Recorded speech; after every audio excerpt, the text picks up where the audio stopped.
Hey guys, welcome to episode 4 of my Robinhood portfolio. And today, as you can see, my portfolio is doing very well in the after hours. I haven't had an after hours like this in a long time, but I just happened to just jump back into my portfolio just to check what was going on, and I'm up $16. So that's really good.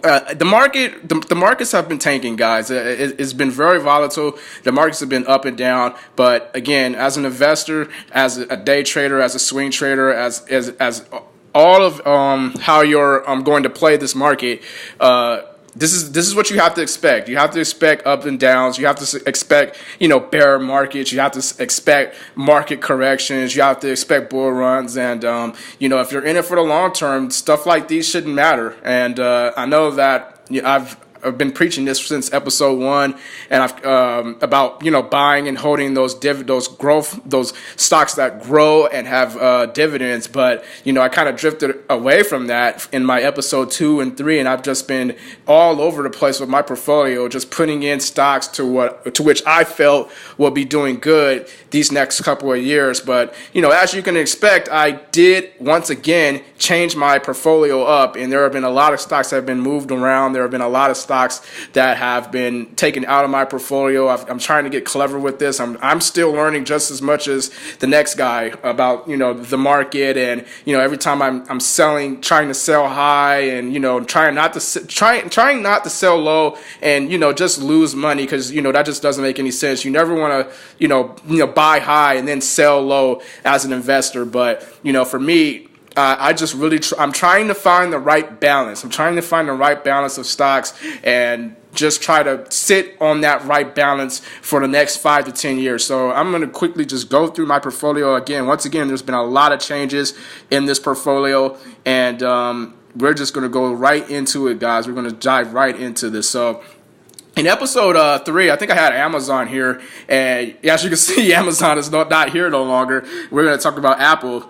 Apple, look, guys, this is a great company. This is a safe investment. They're not going to. Apple has its dips. They have those really bad dips very often. But again, if you can just buy those dips, each time Apple dips, you want to buy those dips. So like right here, you want to buy this dip. Right here, you want to buy this dip. Right here, you want to try to average down or add more stocks into your portfolio. This is a great investment. iPhones, I don't think iPhones are going anywhere. They sell those computers. It's a safe investment. Apple is a staple technology stock for my portfolio. I like Apple. So, and then they pay a dividend too. So I'm actually down on them. I had bought them earlier at $59, and it's rolled up all the way to $170. But right now, the portfolio I bought right back in at $167, and I will be averaging down my position with these with Apple stocks. A great dividend, solid blue chip stock. I'm gonna try to hold on to this stock for a long time, guys. I'm gonna try to not change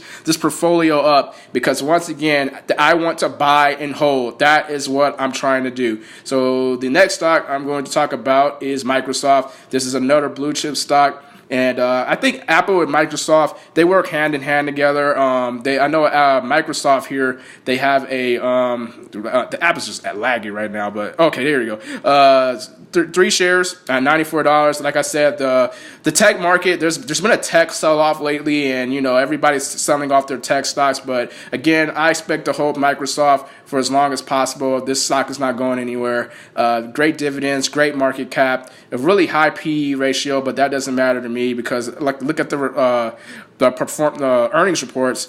This is a great stock. I'm gonna try to hold on to this. I keep selling Microsoft, and I don't know why I keep doing that, because I just feel like this should be a buy and hold investment. I should just be averaging down my shares, and I'm not really sure why I keep selling Microsoft. Maybe because when I buy back into Microsoft, they just dip for some strange reason. So I'm gonna just hold on to Microsoft. I'm gonna add more shares. This is a great blue chip stock. I like them for the long term. So really, I only have 3 tech stocks in this portfolio. I got rid of Amazon. Most people are saying, hey, didn't you say in episode 3 that every portfolio needs to have Amazon? Well, I'm going to get to that, guys. But let's take a look at Texas Instruments. And One thing I like about Texas Instruments is, like I said, I think this chain of Apple, Microsoft, and Texas Instruments, they all work hand in hand together. Texas Instruments, I'm down on them because I just bought them today, and there's been a tech sell-off, but they play a great dividend. I bought them really low. They're not near that 52-week high. Great earnings reports. I've been in and out of them. And what they sell is, they sell semiconductor stocks, which has been on an absolute terror as of late. Semiconductor stocks have really been rising these last couple of weeks here. I think Micron Technology, they're a stock that really had a really spike up before that earnings report, where a lot of people took profits. But this is the one of the best semiconductor stocks on the market. They're very versatile. They make those calculators. I used to use a Texas Instrument calculator, back in my math classes. But this is a solid stock. It's a solid blue chip stock. They have a great market cap going on there. I like Texas Instruments, Microsoft, and Apple working together as my tech block of stocks.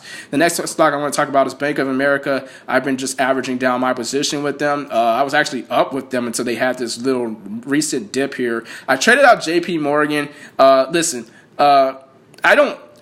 still think JP Morgan is a more popular bank more than Bank of America, but I just think that in the long run, I want to add a lot of shares to this Bank of America stock. They have a great market cap. They do pay a dividend. It's not quite as entertaining as a JP Morgan stock, but again, I have a Bank of America account. Are they the best bank in the world, guys? No, they're not. I know a lot of people who hate this bank, but again, I've been collecting their dividend. As you can see right there, I'm going to get paid on the 30th, and I'm just going to keep averaging down my shares.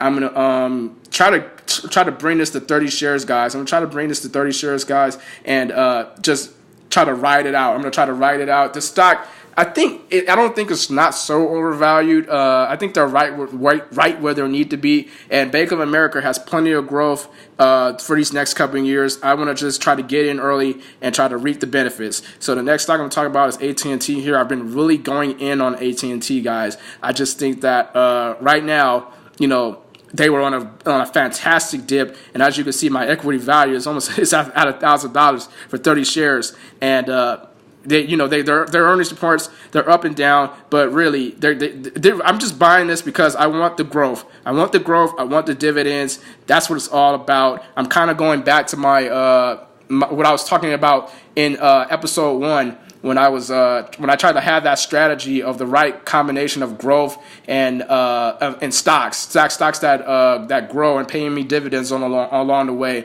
and I think T is a great stock. I don't think they're a Verizon where they're growing at a higher rate, but I'm going to keep adding to my position. It's a great telecommunications stock, one of the best on the market.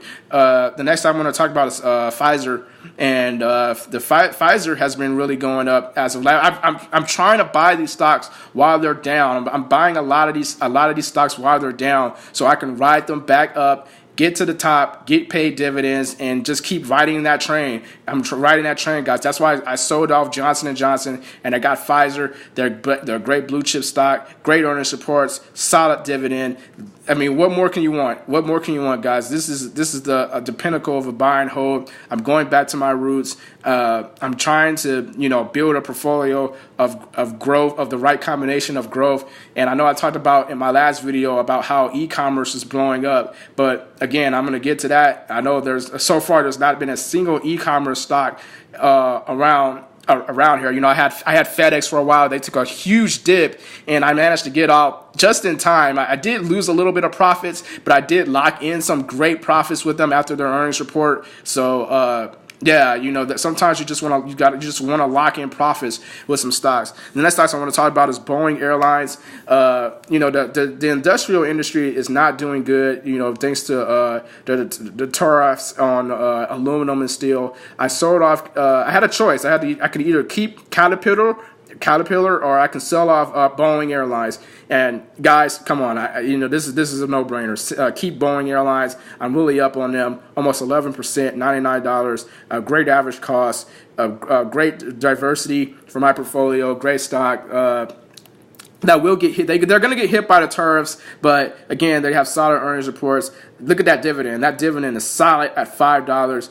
I'm never selling these shares, guys. I'm never selling these shares. And if it gets down to close to my average price, I'm just gonna buy more. So the next stock I want to talk about is Procter and Gamble. Now, listen, I got rid of Pepsi. Because I just figured that, as a consumer staple stock, I did like what Pepsi brought to the table, but I just didn't like how I can't explain it. Like I looked at Procter and Gamble and I started doing my D&D a little bit. I looked at the PE ratio. It's a lot lower than Pepsi's. The dividend yield is higher. They're on a fantastic dip right now, guys. They're on a fantastic dip. I know it doesn't look like they've been doing all that well for the past year, but I bought them somewhere down here, and this is a blue chip stock. I know there's been a lot of news about kids eating Tide Pods, and it's just not good. I mean, come on, like really. But again, at Procter and Gamble, they're a consumer staple on the market. They do a lot of things. I like them. For all those, that healthcare, home care, beauty segment, all that stuff. Procter and Gamble does it. So I replaced Pepsi with Procter and Gamble as my consumer staple stock, and Pepsi's gone, guys. And look, already I'm up $10. I'm already up $10, which is a great return already. So this is looking like a smart play here. I know with Pepsi, they seem just kind of stagnant, and they just weren't growing for my taste. So the next stock I'm going to talk about is PayPal. So I got rid of MasterCard. So yeah, a lot of stocks are gone. There's been a lot of changes, guys. A lot of changes. MasterCard is gone. I know I've been taking quite a hit with PayPal, but again, I've had a PayPal account, and I know how exciting it was to use that PayPal account. So I just think that I'm trying to look ahead to the future. I'm trying to look at what's going to be trending in the future, what's going to have a niche in the future, and I just think that PayPal is going to have it. I think that PayPal, they're a safe way to pay.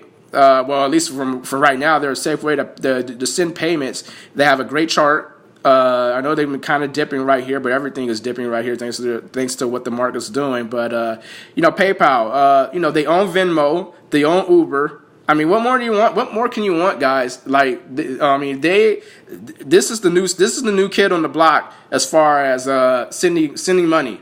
As far as sending money, this is the new kid on the block. I know a lot of people like Visa. I know a lot of people like MasterCard, but this stock right here is the new kid on the block. I know they lost out on eBay as a payment method, but this stock right here is going nowhere. I think this stock can easily reach $100 at the end of the year. So another stock I'm going to talk about that's still in my portfolio is McDonald's. I'm going to just quickly run through McDonald's. I talked about how they're improving their platform in at 151. I didn't sell McDonald's. I just think they perform really well for my portfolio, giving me that diversification, giving me a consumer services stock. Great dividend, great market cap. I don't have to say too much about them. They're a great stock. The next stock I want to talk about is NextEra Energy. And this handles my utilities and they handle my utilities and energy sectors. So yeah, wow, look at that. So the total return for my NextEra Energy is $26. This stock has really been spiking up, guys. You want to get in right now with this stock because they're doing a lot of things. They're focusing on solar energy. They're focusing on just a lot of cool technology that that makes our lives a lot easier. I think the biggest play right now that they're focusing on is taking energy from the sun and setting us up for using solar energy from these solar panels, from these turbines, like from these wind turbines, or everything. Just they're doing some cool stuff, and they pay a great dividend, great market cap. This is slowly becoming a blue chip stock. I consider anything over $100 market cap a blue chip stock, or somewhere around that $80 billion market cap. But they have solid reports.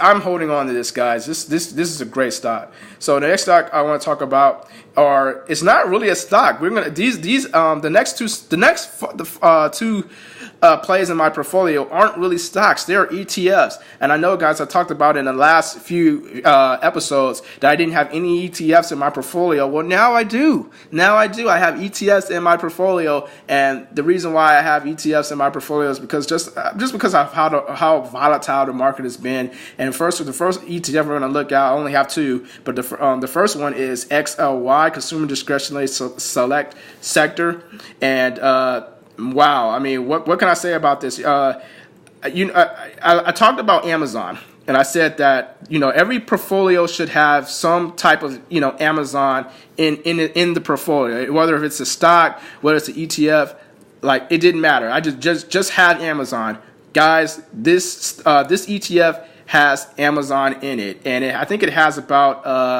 the portfolio weight for Amazon is about 20%. I want to say about 20%. I'm trying to just look it up online. I want to be sure that's right. That's correct. Okay, so some of the holdings in this portfolio, some of the holdings in this ETF, as far as you can see, I'm actually down on them because the whole market's been bad. But okay, some of the holdings. Amazon, 21%. I'm just reading off online off my computer. Amazon, Home Depot, Walt Disney, Netflix, Nike, Starbucks, Lowe's, Target.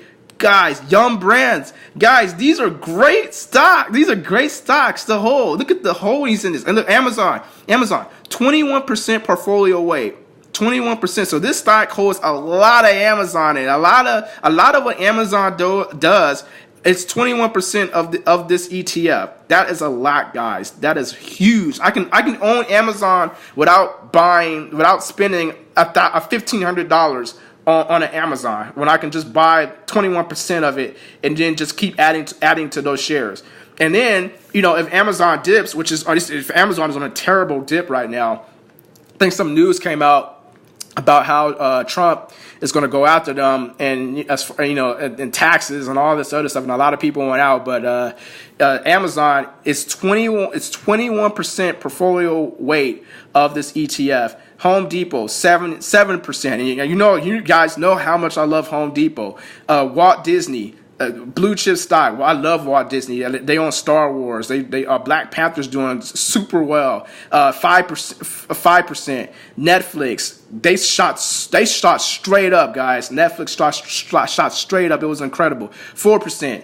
Nike 3%. Starbucks 2%. Lowe's 2%. It has General Motors in here, Ford, Target. Great. This stock puts together a lot of what my portfolio is trying to do without me having to invest in those companies. I have all those companies in this ETF. It just made sense, guys. It just made sense to put this ETF into my portfolio, and they've been doing very well this past year. I know everything has been dipping right here, but they pay a dividend. I mean, this is a great ETF, guys. I'm probably not going to sell this.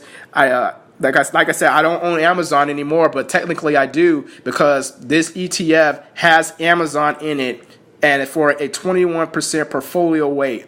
That is incredible. That far exceeds all the rest of the stocks in this portfolio. And I'm looking at the top 25 holdings for this ETF. Excuse me, for this ETF. This is a great ETF. I mean, what can I say? This is what I say. I actually own Amazon without having to buy the stock. So the last ETF that I want to talk about is the SPHD ETF, low volatility, high dividend yielding ETF.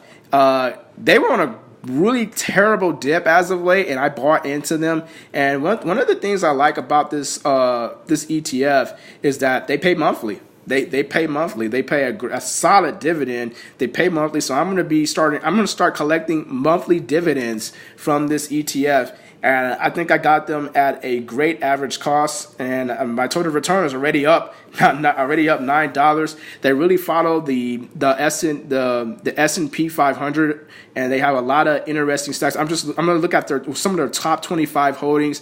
There's a lot of good stocks in here. I see AT&T in here. I seen Iron Mountain. First Energy, Verizon's in here. What else? Dominion Energy. So a lot of stocks, a lot of companies that I haven't heard of, but they must pay a great dividend, very low volatility. This stock I mean, look at the PE ratio. The PE ratio is a bit high, but I just think that this stock is a buy and hold. They're going to pay dividends along the way. I think I've been capturing their dividend along the way. I've been really just trying to capture dividend. Yeah, see, I did capture their dividend at some point, but I've been doing a lot of limit buys, market buys, but I'm going to really try to hold on to this SPHD ETF. It's a great ETF, low fees, 88, and it did really good today. And when the whole market was red, this ETF did very well. It did fantastic. So that's going to run through my portfolio, guys. Only, I guess you could say 13 stocks in a sense, but if you want to be technical with it, maybe 11 stocks, 2 ETFs. There are some ETFs in my portfolio now, and there's been some changes. And what I'm gonna try to do is I'm going to try to hold on to these stocks, even if they dip. I'm not gonna touch it. I'm not gonna look at my portfolio and say, oh, I gotta do this, oh, I gotta do that. No. Don't touch it. I'm going to try to leave it alone. I'm going to try to listen to what I was talking about in episode 1. And, in episode 2 and 3, the market was going down. I tried to try to buy some e-commerce stocks because I still believe in e-commerce. But, that's the whole reason why I put the XLY in my portfolio, so I can own a huge chunk of Amazon in that portfolio without having to spend $1,500 for it. But, my portfolio it's really solid. This is a solid portfolio. It's hitting a lot of markets. There's some ETFs in here now, so my portfolio is not getting hit as bad. So when a stock like Amazon takes a nosedive, I'm not losing hundreds of dollars off my total return. So this is great, guys. I think that I'm gonna try to hold on to this, and I'm gonna be playing it out. And if the markets continue to crash, I'll be pretty sad. But I think that for right now, this is the way to go, and I'm not gonna touch these stocks. So again, thanks for watching, and I'll see you guys later.